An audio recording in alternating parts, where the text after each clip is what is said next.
ఏముంది చెట్టుకి కాయలు కోసిన తర్వాత ఈ పైన అంతా కూడా చుట్టుముడత వచ్చింది.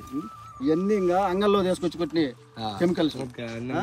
ఇప్పుడు ఈ పక్కన మన ఏం పేరు గోపాల్ చేను ఇప్పుడు నువ్వు చూస్తూనే ఉన్నావు కదా, దానికి ఇది తేడా ఏం కనబడుతుంది నీకు? చెప్పు, నువ్వు చెప్పలేదు. గ్రోతింగ్ ఉండాలి అట్లా సీజన్ స్పాట్ వస్తుంది కదా. ఇప్పుడు కాపు కోసిన తర్వాత కూడా పైన ఇంకో లేయర్ మళ్ళీ పడిందిగా. మిగతా ఆయిల్స్ వాడుతున్నా, మిరప తోటలో ఉన్నావు. ఇది సూపర్ డెలక్స్ అన్న, ఇది వెరైటీ సూపర్ డెలక్స్. ఎంత వయసు ఉంటుంది దీనికి? 3 నెలలు పడుతుంది, 110 రోజులు అవుతుంది. కోత ఒకటి కోసావా? కోయాలి సార్, ఇప్పుడు కొయ్యాలి. ఇప్పుడు కోస్తున్నావు వాటి నుంచి. చూస్తే ఇది ఎక్సలెంట్ గా ఉంది. కాపు గాని, కాయ సైజు గాని, జంప్ గాని, బరువు అంతా కూడా ఎట్లా ఉందో చూడండి. ఇవాళ ఈ చేను ఎంత అవుతుంది అనుకుంటున్నావు? ఇది 30 క్వింటాలు అవుతుంది సార్. ఈజీగా అయితే 30 క్వింటాలు.